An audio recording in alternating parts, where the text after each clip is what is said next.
কবর খোঁড়া হলো, কবরের পাশে একজন ছোট্ট একটা লাইট নিয়ে দাঁড়ায় আছে, টিম টিম করে জ্বলছে। দুইজন সাহাবী আব্দুল্লাহকে হাতে উঁচু করে ঘাড়ে করে বহন করে আনতেছেন, আর কবরের ভিতরে একজন দাঁড়ায় গেছেন লাশ ধরার জন্য। যিনি কবরের ভিতরে দাঁড়ানো, তিনি বলতেছেন, তোমরা লাশ বহন করে যারা আনতেছো, তোমার ভাইকে আস্তে আস্তে আনো, যেন তোমার ভাইয়ের সঙ্গে যেন বেয়াদবি না হয়। কবরের ভিতরে দাঁড়িয়ে যিনি আব্দুল্লাহ লাশ ধরে কবরে শোয়াই দিলেন, তিনি আর কেউ নন, তিনি রহমতের নবী, বিশ্ব নবী মুহাম্মদুর রাসূলুল্লাহ। নিজ হাতে কবরে শোয়াই দিলেন। বহন করে যারা এনেছিলেন তারা হলেন আবু বকর, ওমর রাদিয়াল্লাহু তাআলা আনহুমা, আর আলো নিয়ে যিনি দাঁড়িয়েছিলেন তিনি হযরত বেলাল। কবরের ভিতরে আব্দুল্লাহকে শুইয়ে দিয়ে তার উপরে মাটির আচ্ছাদন দিয়ে নবীজি দুইখানা হাত আল্লাহর দরবারে তুলে ধরে বলেন, রব্বুল আলামিন, আজকের সন্ধ্যা পর্যন্ত আমি আব্দুল্লাহর উপরে খুশি ছিলাম, রাজি ছিলাম। আয় আমার আল্লাহ, তুমি আব্দুল্লাহর প্রতি খুশি আর রাজি হয়ে যাও। হযরত আব্দুল্লাহ ইবনে মাসউদ রাদিয়াল্লাহু তাআলা আনহু তিনিও সেখানে উপস্থিত ছিলেন। তিনি কেঁদে উঠে বললেন, আহারে, আজ যদি আব্দুল্লাহ লাশ না হইয়া আমার লাশটা যদি হইতো, ভাগ্য ভালো হয়ে যেত। জন্য নবী করিম সাল্লাল্লাহু আলাইহি ওয়াসাল্লামের চেহারা, তার কথাবার্তা, তার ব্যবহার, পাগল হয়ে যায় মানুষ। সুবহানাল্লাহ। এমন কোন মানুষ নাই যে একবার তাকাবে আর চোখ ফিরাইতে পারবে। চোখে পলক দিত না মানুষেরা, পলক দিলে পরে ওই সময়টুকু নবীরে দেখতে পারবো না, এই জন্য চোখ খোলা রাখতো তাকে দেখার জন্য। আব্দুল উজ্জা রাসূলের হিজরতের পর চাচার কাছে তিনি ছিলেন, গরিব মানুষ, গিয়ে বলছে, চাচা, মুহাম্মদ সাল্লাল্লাহু আলাইহি ওয়াসাল্লাম যে আখিরি জামানার পয়গম্বর, আপনি কি বিশ্বাস করেন? কইছে, মনে হয় হইতেও পারে। আচ্ছা, তাহলে আপনি কি ঈমান আনবেন? কয়, না, ঈমান আনবো না। আব্দুল্লাহ বলছে, চাচাজি, আমি আপনার অপেক্ষায় ছিলাম, আমি মনে করেছি আপনি ঈমান আনবেন, তারপরে আমি আপনার সাথে ঈমান আনবো, কিন্তু আমি তো আর ধৈর্য রাখতে পারছি না। আমি যখন জানতে পারলাম আপনি ঈমান আনবেন না, আমি আপনাকে শুনাইয়া তাওহীদের কালেমার সাক্ষী দিতেছি, আল্লাহরে শুনাইয়া লা ইলাহা ইল্লাল্লাহু মুহাম্মাদুর রাসূলুল্লাহ। চাচা বলছে, আব্দুল উজ্জা, তুমি জানো এর পরিণতি কি? কয়, না, জানি না।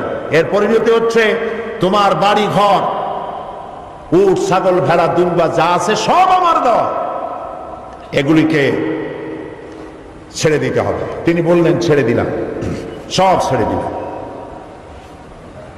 তোমার ঘর, এটাও আমার দেওয়া, এটাও বাদ দিলাম। তোমার পরনে যে লুঙ্গি, গায়ে যে কাপড়, এটা আমার দেওয়া, এটাও বাদ দিতে হবে। দিলাম বাদ, কাপড় খুলে ফেলে দিল, জামাও খুললো, লুঙ্গিও খুলে দিল। উলঙ্গ হয়ে, সর্বহারা হয়ে মায়ের কাছে চলে গেছেন। মা তার ভরা যুবক এই ছেলেকে উলঙ্গ দেখে দুই হাত দিয়ে চোখ ঠেসে ধরেছেন। বাবা, তোমার এই দুরবস্থা কেন? তিনি বললেন, মা, আমি রাসূলের প্রতি, আল্লাহর প্রতি ঈমান এনেছি, তাই আমার এই দুরবস্থা। তুমি আমার কাছে কি চাও? তিনি বললেন, মা, আমি আপনার কাছে শুধু একটা কাপড় চাই, আমি মদিনায় যেতে চাই রাসূলের কাছে। মা বলল, আমার কাছে তো কাপড় নাই, আমি গরিব মানুষ, একটা ছেঁড়া কম্বল আছে। এই ছেঁড়া কম্বলটা তিনি পরলেন, হাঁটু বের হয়ে থাকলো, পায়ে হেঁটে, কখনো কোনো যানবাহনে করে, কষ্ট করে, দীর্ঘদিন হেঁটে, খেয়ে না খেয়ে মসজিদে নববীতে গিয়ে পৌঁছে গেছেন। নবীজি ঘরের থেকে বের হয়ে আব্দুল্লাহ কেভাবে দেখতে পেয়ে মাথার চুল উস্কো খুস্কো, চোখ ক্ষুধার যন্ত্রণায় গর্তের ভিতরে চলে গেছে। তিনি প্রশ্ন করলেন, তুমি কে? তিনি বললেন, আমার নাম আব্দুল উজ্জা। তোমার এই অবস্থা কেন? তিনি সব খুলে বললেন। নবীজি বললেন, তোমার নাম আব্দুল উজ্জা নয়, আমি তোমার নাম রেখে দিলাম আব্দুল্লাহ। আসহাবে সুফফাকে ডেকে বললেন, এই আব্দুল্লাহকে কোরআন শরীফ শেখাও। তিনি কোরআন শরীফ শিখতেন। কোরআন শরীফ তেলাওয়াত করতে গিয়ে উচ্চ স্বরে তেলাওয়াত করতেন। সাহাবীরা নালিশ করলেন নবীজির খেদমতে, আব্দুল্লাহর তেলাওয়াতের জ্বালায় এত জোরে তেলাওয়াত করে ঘুমাইতে পারি না, বিশ্রাম করতে পারি না। নবীজি বললেন, তোমরা আব্দুল্লাহকে তেলাওয়াত করতে দাও, যত খুশি জোরে তেলাওয়াত করুক। তার কারণ হলো তার ইমানটা এত চড়া দামে ইমান এনেছে, পরনের লুঙ্গিটাও আনতে পারে নাই। ইত্যবসরে তাবুকের যুদ্ধের দামামা বেজে উঠেছে। রোমানদের সাথে রাসূলুল্লাহর যুদ্ধ হবে। আল্লাহর নবী সাহাবায়ে কেরামদেরকে একত্রিত করে যুদ্ধের প্রস্তুতি নিলেন। সমস্ত লোকেরা টাকা পয়সা দিল, মহিলারা সোনাদানা দিলেন। সবগুলি নিয়ে রাসূলুল্লাহ রওনা করলেন। 30,000 সৈন্য নিয়ে নবীজি রওনা করেছেন তাবুকের দিকে।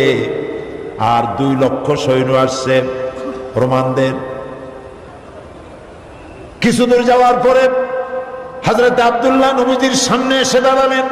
বললেন, ইয়া রাসূলুল্লাহ, সাহাবায়ে কিরাম পুরুষ আর নারীরা যা তাদের কাছে ছিল সব খুলে খুলে আপনাকে দিয়ে দান করেছে জিহাদের জন্য। আমার কাছে কিছুই নাই, আমি তো কিছু দিতে পারলাম না। হে রাসূল, আমি আপনার কাছে দোয়া চাই, আপনি আমার জন্য দোয়া করেন, আমি যেন এই জিহাদের ময়দানে আমার জীবনটা দিয়া যেন ইসলামকে সাহায্য করতে পারি। নবীজি বললেন, একটা গাছের বাকল নিয়ে আসো। হযরত আব্দুল্লাহ গাছের বাকল নিয়ে আসলেন।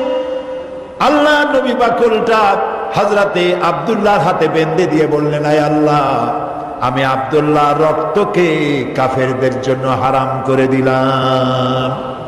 হযরতে আব্দুল্লাহ কেঁদে উঠলেন, বললেন, ইয়া রাসূলুল্লাহ, আমার আশা ছিল জিহাদের ময়দানে যুদ্ধ করে শহীদ হয়ে জান্নাতে যাব, আর আপনি আমার রক্ত কাফেরদের জন্য হারাম করে দিলেন।